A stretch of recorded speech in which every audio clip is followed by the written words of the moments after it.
Bismillahirrahmanirrahim. Assalamualaikum warahmatullahi wabarakatuh. Alhamdulillahirabbil alamin. Wa ilaihi mahkam kitabil Walau rahmatullahi wabarakatuh.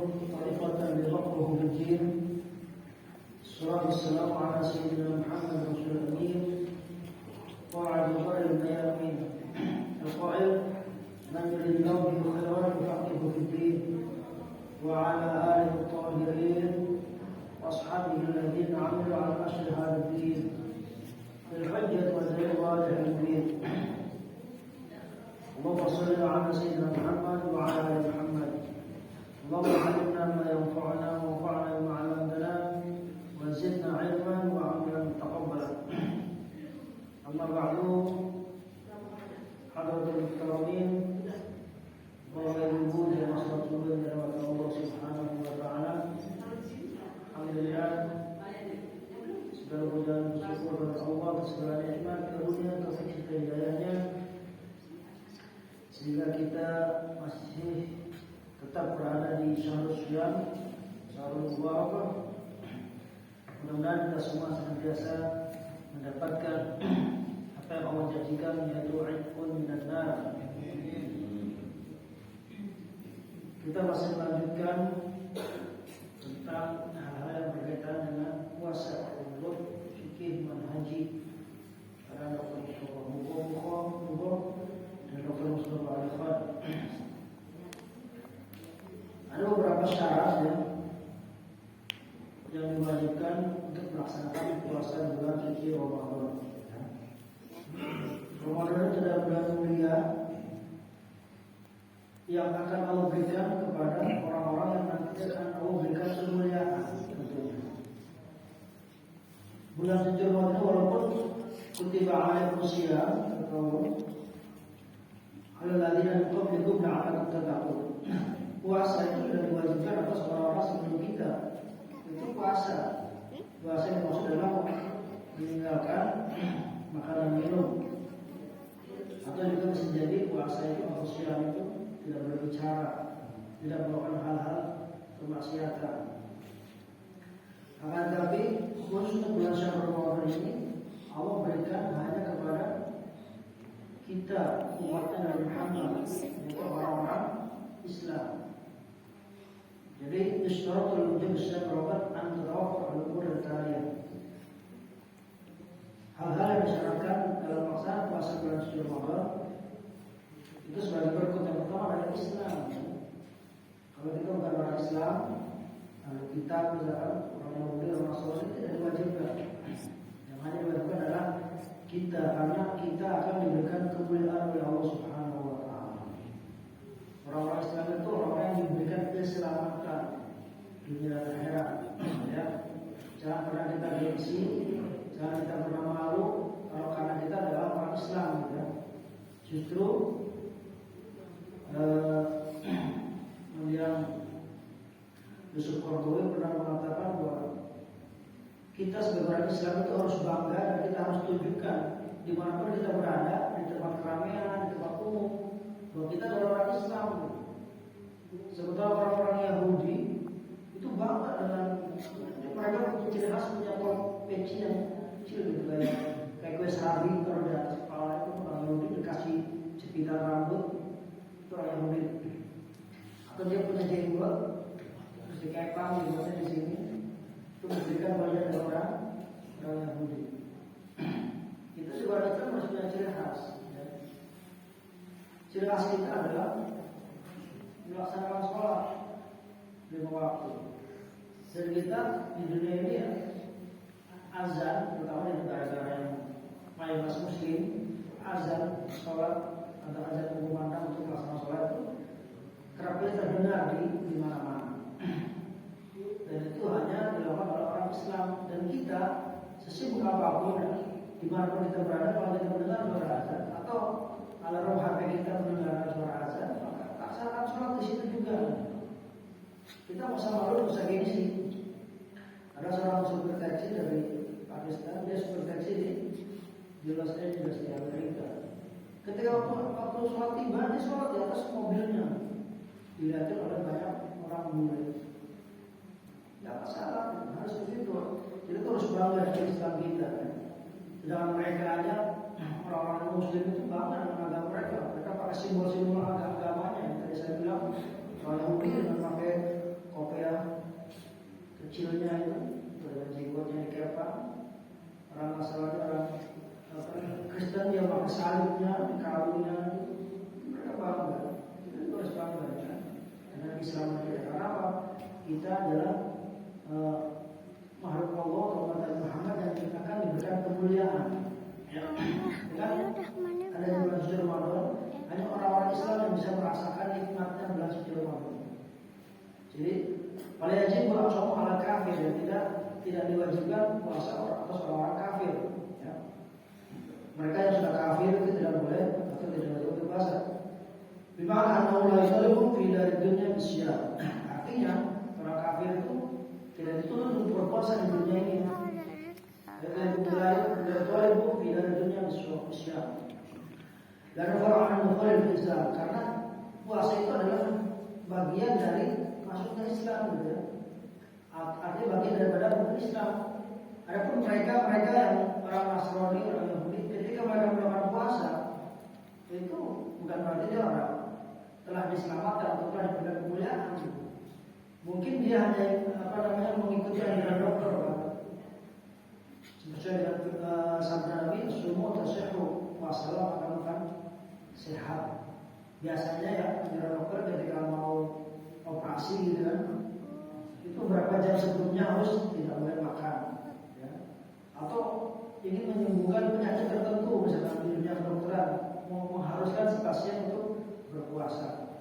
Enggak pandang dulu ketika dia Yahudi atau Nasrani, orang Islam atau orang Kristen, ada suatu penyakit tertentu yang harus disembuhkan dengan berpuasa. Tapi itu bukan berarti dia bisa mendapatkan kemuliaan berpuasa, walaupun puasanya di bulan suci Ramadan, ya. Karena dan overall menyuguhi di Islam. Jadi karena puasa di bulan suci Ramadan adalah merupakan bagian dari dia masuknya dalam agama Islam. Maka memberda akhir Islam bersama Islam. Walaupun misalkan dia berpuasa ya, orang Yahudi sudah berpuasa ya, tapi dia tidak ada makna dari balik puasanya itu. Puasa dia tidak bermakna, tidak berefek, tidak berfungsi bahwa dia adalah bagian dari akan Allah berikan kemuliaan dalam Islam. La makna di mutalabati Islam, tidak bermakna juga dalam dia dituntut berpuasa itu. Hanya sekedar barangkali untuk mengikuti tadi yang saya bilang kemudian berperang. Tapi kalau puasanya orang Islam, benar-benar itu mempunyai kandungan makna dan fungsi yang sangat luar biasa. Kita sekali di bulan suci Ramadan, puasa di samping dari sisi kesehatan untuk mengandung efek yang luar biasa, dan juga puasa di dalamnya mengandung kemuliaan dan pahala yang sangat luar biasa yang Allah berikan kepada orang Islam. Amma fi akhir al-kafir yu'aqibu ala kufri. Jadi orang kafir itu dunia tidak dituntut untuk berpuasa, akan tetapi ya, amma fi akhir fal kafir yu'aqibu ala kufri. Nanti di akhirat ya, orang kafir itu akan yu'aqibu dan disiksa, ya. Akan disiksa oleh karena kekafiran dia. Dia ingat ke sini tidak ada tuntut untuk berpuasa, untuk sholat. Orang kafir itu dibiarkan biarin aja, biar sesuai dengan orang. Bagaimana sih ibu misalkan punya anak yang susah banget, badar yang takut, susah dibilangin, suruh begini nggak mau, suruh sekolah nggak mau, suruh ngaji nggak mau, kerja nggak mau, semuanya sendiri. Jadi guru itu sekarang dia semuanya sendiri. Akhirnya kan kita kesal ya. Udah lu terserah lu ngapain ke? Udah gue kagak mau masih lagi gitu. Itu anak badar kayak gitu. Begitu juga orang non-muslim, orang kafir yang mereka tidak mau meninggalkan perintah-perintah Allah. Ada suara azan di dia diam. Ada Ada perintah sholat, perintah puasa dia tidak mau kerjain, perintah zakat dan sebagainya dia tidak mau mengerjakan. Itu adalah hamba Allah yang bandel, hamba Allah yang tidak mau menurut. Nah, Allah biarkan, sudah terserah lo, ngapain? Nggak sholat, nggak apa terserah. Ya, karena nanti ya, nanti dia berkiamat, yu'aqibu ala kufri, Allah akan memberikan apa yang telah dia lakukan di dunia ini. Artinya akan memberikan hukuman atas apa yang mereka lakukan selama di dunia. Wala tarki Quran Islam itu, karena dia tidak mau mendengar seruan Allah untuk memeluk agama Islam. Padahal kita ini mau diselamatkan gitu. Anak itu padahal nggak ngerti, nggak paham dengan waktu orang tua. Nah, kamu sholat. Nah, kamu ngaji. Nah, kamu sekolah. Gitu. Anak itu kalau kita nggak paksakan, orang tua kalau tidak memaksakan anak kita ngaji, sholat, belajar puasa, ya, sekolah, gitu. Mereka nggak paham karena belum tahu fungsinya dari apa. Gitu. Karena itu semua akan kelihatan fungsinya ketika sudah dewasa nanti. Ya. Efek dari dia belajar, efek dari dia mengaji, efek dari sekolah, itu mereka akan paham, oh iya ternyata benar juga apa yang kata orang tua kita bilang. Ya. Ternyata kalau saya nggak ngaji, saya nggak bisa apa-apa. Saya tidak bisa melakukan saya. Kalau saya tidak sekolah, mungkin saya tidak akan jadi apa-apa sekarang ini. Itu baru tahu nanti ketika sudah dewasa. Begitu juga manusia ketika Allah suruh ini dan itu masih dalam keadaan seperti kita. Kecuali bagi mereka yang beriman, yang belajar. Makanya talabul ilmi itu fardhu ala kulli muslim. Belajar atau mencari ilmu itu adalah difardukan, diwajibkan bagi kita orang muslim, yang laki-laki dan perempuan. Agar apa? Agar paham gitu.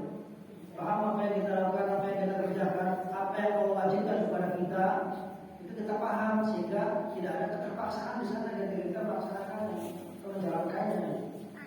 Anak kecil kalau sudah dikasih pengertian, nggak kamu minum obat ini, kalau kamu minum ini nanti kamu akan sehat lagi atau bisa main lagi. Kasih pengertian begitu, anak nurut dan minumnya. Begitu umat Islam itu dikasih pengertian sama Allah, kasih Quran, diutuslah seorang Nabi, para Rasul, diberikan pengertian bahasanya kalau kamu agama Islam, kalau kamu melaksanakan rukun Islam, maka insya Allah kamu akan selamat di dunia wal akhirah. Kita nurut sholat Islam, kita nurut. Kita mau melaksanakan sholat, kita mau melaksanakan ibadah, kita mau melaksanakan siang, di bulan suci Ramadan atau di bulan yang lainnya. Kita mau bersedekah, berzakat, maka kita akan enak hidup kita, akan tentram, damai, tidak akan punya masalah yang rumit. Kalau kita berikan apa yang Allah anjurkan. Kalau kita puasa benar-benar mengikuti puasa kita, insya Allah.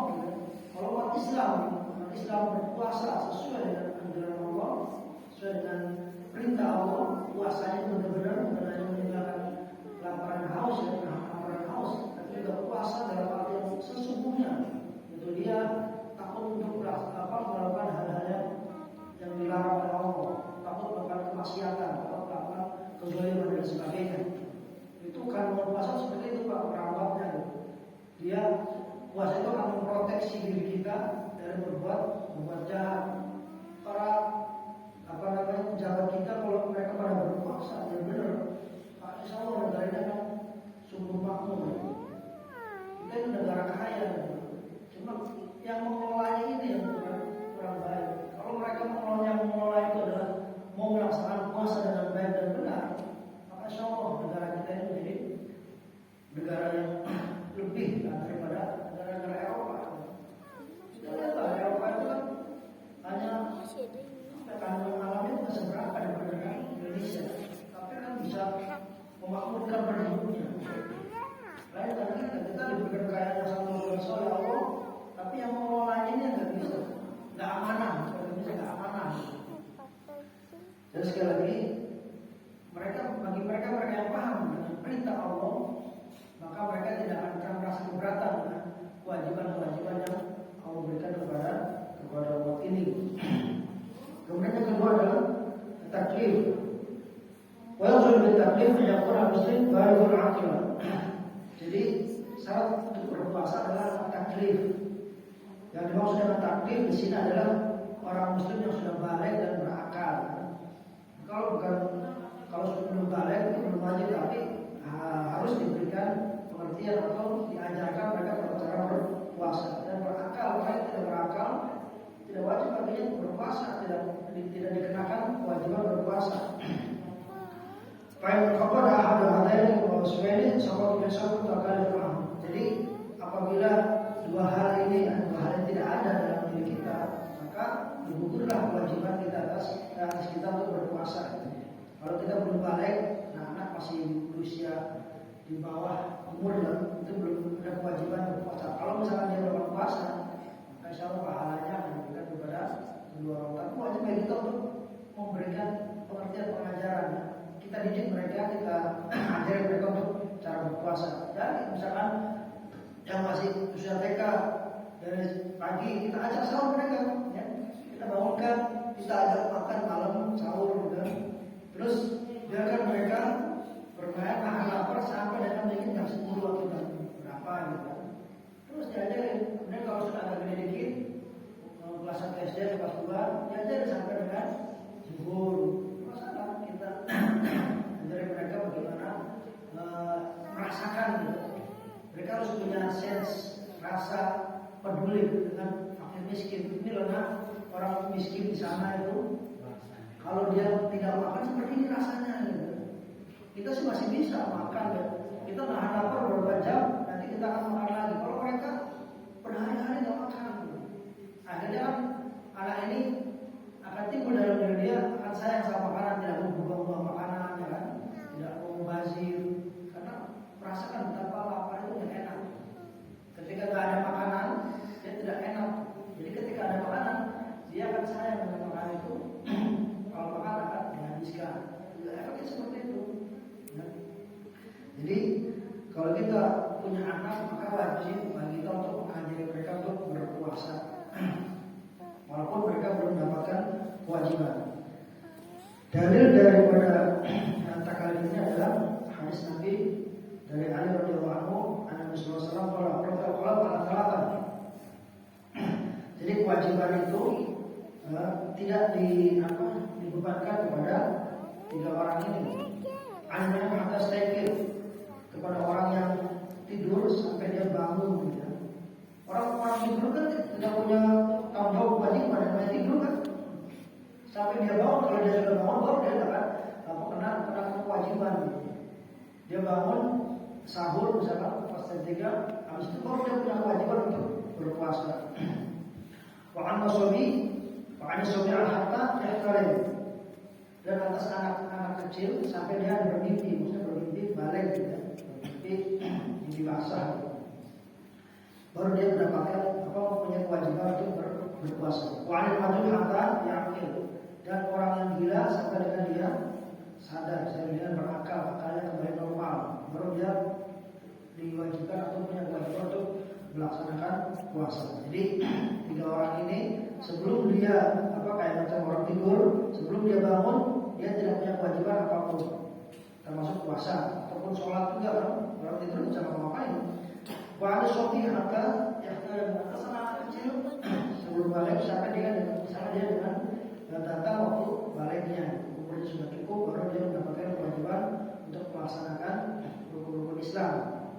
Kemudian atas orang-orang yang gila sampai dia berakal, maka atasnya ada kewajiban untuk melaksanakan puasa. Wahu Abu Dawud wa kemudian